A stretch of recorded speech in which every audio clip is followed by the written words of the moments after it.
Hello dear students, আজকে আবার একটা নতুন ভিডিও নিয়ে এসেছি তোমাদের জন্য। তোমরা যারা পাবটেক এন্ট্রান্স টেস্টের জন্য প্রস্তুতি নিচ্ছ, তোমাদের সামনে আর হাতে সময় নেই বললেই চলে, কারণ সামনের মাসে 21 এবং 22 তারিখে অনুষ্ঠিত হতে চলেছে তোমাদের আকাঙ্ক্ষিত পরীক্ষা পাবটেক। তোমরা যারা ইংরেজি অনার্স নিয়ে প্রেসিডেন্সি ইউনিভার্সিটিতে অ্যাডমিশন নেওয়ার চিন্তা ভাবনা করছো, তাদের জন্য এই ভিডিওটা খুবই গুরুত্বপূর্ণ, কারণ এই ভিডিওতে আমি আলোচনা করব পাবটেক এন্ট্রান্স টেস্ট, যে টেস্টের মাধ্যমে তোমরা প্রেসিডেন্সি ইউনিভার্সিটিতে অ্যাডমিশন নিতে পারবে। সুতরাং বুঝতেই পারছো এই ভিডিওটি কতটাই গুরুত্বপূর্ণ, তাই ভিডিওটি স্কিপ না করে প্রত্যেকটা প্রশ্ন এবং তার উত্তর তোমরা দেখে নাও। আরেকটা কথা বলি, যদি চ্যানেলে প্রথমবারের জন্য আমার এই ভিডিও দেখো, তাহলে অনুরোধ করব চ্যানেলটি সাবস্ক্রাইব করবে আর পাশে থাকা নোটিফিকেশন বেলটি প্রেস করতে ভুলবে না, কারণ আবার যখন নতুন আরেকটা ভিডিও আপলোড করব সবার আগে তোমাদের কাছে পৌঁছে যাবে। আর আরেকটা কথা অবশ্যই বলবো, তোমরা যারা অনার্সে অ্যাডমিশন নেবে, পরবর্তীকালে তোমরা অনলাইন কিংবা অফলাইন যে কোনো মোডে আমার কাছে কোচিং নিতে পারো। এর জন্য স্ক্রিনে দেওয়া মোবাইল নাম্বারে অবশ্যই ফোন করে তোমরা নাম রেজিস্টার এখনই করে রাখতে পারো। তাহলে চলো আর কথা বাড়াবো না, দেখে নিই কি কি প্রশ্ন আছে। তাহলে দেখো, আজকে আমি সেট 7 নিয়ে এসেছি। তাহলে আমরা দেখে নেব প্রথম প্রশ্ন কি আছে। দেখো, Tagore's understanding of child psychology best found in, তাহলে টেগর চাইল্ড সাইকোলজি কোন লেখার মধ্যে বেশি বা ভালোভাবে আমরা তার ইঙ্গিত বা ছাপ পাই? আমাদের জন্য চারটি অপশন আছে, আমরা দেখে নেব কি কি। দেখো, অপশন এ অতিথি, option B the Gitanjali, option C the postmaster, option D Kabuliwala. তাহলে এখানে সঠিক উত্তর হবে তোমাদের জন্য অপশন ডি কাবুলিওয়ালা। ঠিক আছে, এবার দেখো কোশ্চেন 2, সেকেন্ড কোশ্চেন কি আছে। দেখো, the original name of George Eliot is. George Eliot খুবই পরিচিত, খুবই প্রিয় আমাদের লেখক, তার আসল নাম কি? Option A Anna Hathaway, option B Florence, option C Adam Berry and option D Mary Ann Evans. তাহলে সঠিক option D Mary Ann Evans. Okay, question number 3, third question chalo. Robinson Crusoe was written by, option A Richard Steele, option B Joseph Addison, option C Daniel Defoe, option D না, সঠিক উত্তর কিন্তু option C Daniel Defoe. Question 4, the morning star of Renaissance in English literature is, কাকে বলা হয় morning star? Option A Chaucer, option B Wycliffe, option C Gower, option D Malory. সঠিক হবে option A Chaucer. Next question 5, Beowulf was written by, Beowulf কে লিখেছেন? Option A John Gower, option B Caedmon, option C senior, option D না। এই Beowulf সম্পর্কে তোমরা অবশ্যই পড়বে যখন তোমরা অ্যাংলো স্যাক্সন লিটারেচার, ইংলিশ লিটারেচারে অ্যাংলো স্যাক্সন পিরিয়ডটা অবশ্যই যখন তোমরা পড়বে।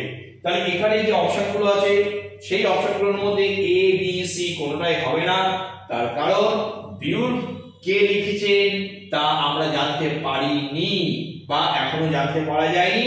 এটা বিশ্বাস করা হয় যে যিনি লিখুক না কেন, পরবর্তীকালে সেটা কিন্তু ট্রান্সমিটেড হয়েছে আরো অন্যান্য কবিদের মধ্যে, তারা সংকলন করেছে। সুতরাং অরিজিনালি কে লিখেছে আমরা এখনো পর্যন্ত জানতে পারিনি। সুতরাং অপশন হবে অপশন ডি, যেখানে দেখো লেখা আছে না। Next question 6, choose the author who was born in India. এখানে দেখো চারজনের নাম আছে, এদের মধ্যে কে ভারতবর্ষে আমাদের দেশে জন্মগ্রহণ করেছিলেন? Option A George Orwell, option B TS. Eliot, option C James Joyce and option D Henry James.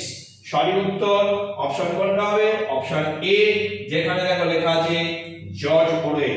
এর পরের প্রশ্নগুলো চলো দেখে নিই।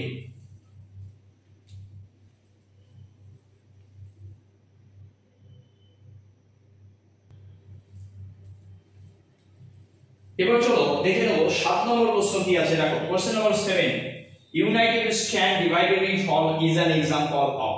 তাহলে এখানে যে চারটে নাম আছে তোমরা নিশ্চয়ই বুঝতে পারছো, সবগুলোই কিন্তু পোয়েটিক ডিভাইস আমরা বলি বা ফিগার অফ স্পিচ। তোমরা অনার্সেও এগুলো সম্পর্কে আরো বিস্তারিতভাবে তোমাদের পড়তে হবে এবং আমার চ্যানেলে এর উপরে আলাদা ভিডিও আছে, চ্যানেল পেজে গিয়ে তোমরা দেখে নিতে পারো। তাই এগুলো নিয়ে আলাদা করে ব্যাখ্যা করে সময়টা আমি নষ্ট করছি না বা ভিডিও লেন্দি করছি না।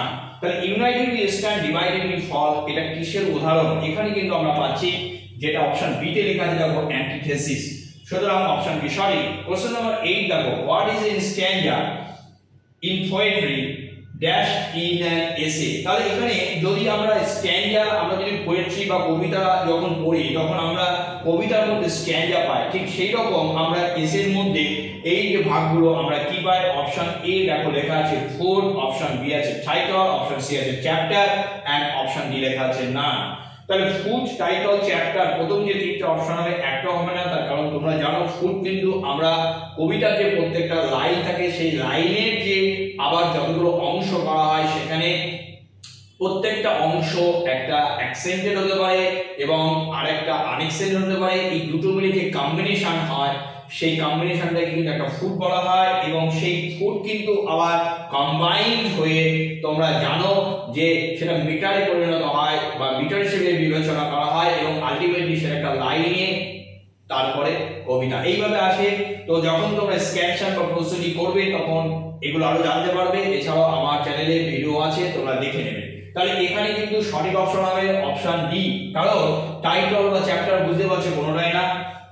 এবার দেখো question number 9, the child is hard dash the left ear. বুঝতেই পারছো যে আমাদের এখানে প্রেপ ব্যবহার করতে হবে, প্রিপোজিশনাল ইউজ আছে অপশন 2 উইল অফ ফর। সঠিক কোনটা হবে? সঠিক কিন্তু অপশন সি, যেখানে অফ লেখা আছে। Okay, question number 10, death of a salesman was written by. খুব একটা পরিচিত নাম।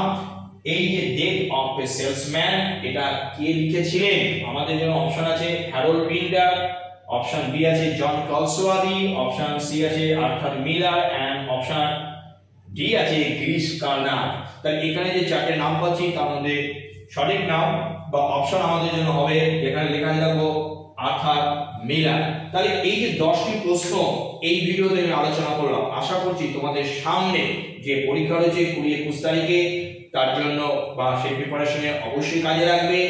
আর একটা কথাই বলবো, তোমরা কিন্তু আমার যে মূল যে ভিডিওটা যেখানে আমি একটা ভিডিও আলোচনা করেছিলাম যে এই যে পাবলিকের যে সিলেবাস, এই সিলেবাসটা কিন্তু অবশ্যই দেখে নেবে, কারণ 10টা প্রশ্ন কিন্তু থাকে না, মোট কিন্তু 50% থাকে এবং আমি ভিডিওটা ছোট করার জন্য কিন্তু এরকম ভাবে আমি অল্প অল্প করে কোশ্চেনস গুলো আমি অ্যারেঞ্জ করেছি। সুতরাং মূল যে সিলেবাসটা যতগুলো প্রশ্নের কথা বললাম সেই রকম ভাবে তোমরা প্রিপারেশন নেবে। আমার ভিডিওগুলোকে একত্রিত করে নিলে কিন্তু সেই প্রিপারেশন একটা জায়গায় চলে যাচ্ছে।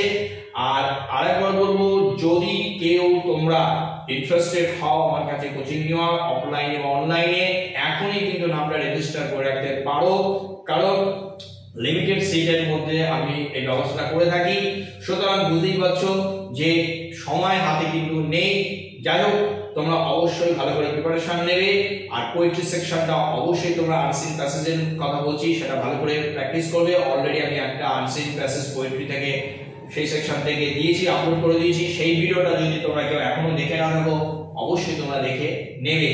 সুতরাং আবারও বলছি, তোমাদের এক্সাম ভালো হোক, তোমাদের প্রিপারেশন ভালো হোক বা তোমরা ভালো প্রিপারেশন নিয়ে এক্সাম দাও। আজ এই পর্যন্ত।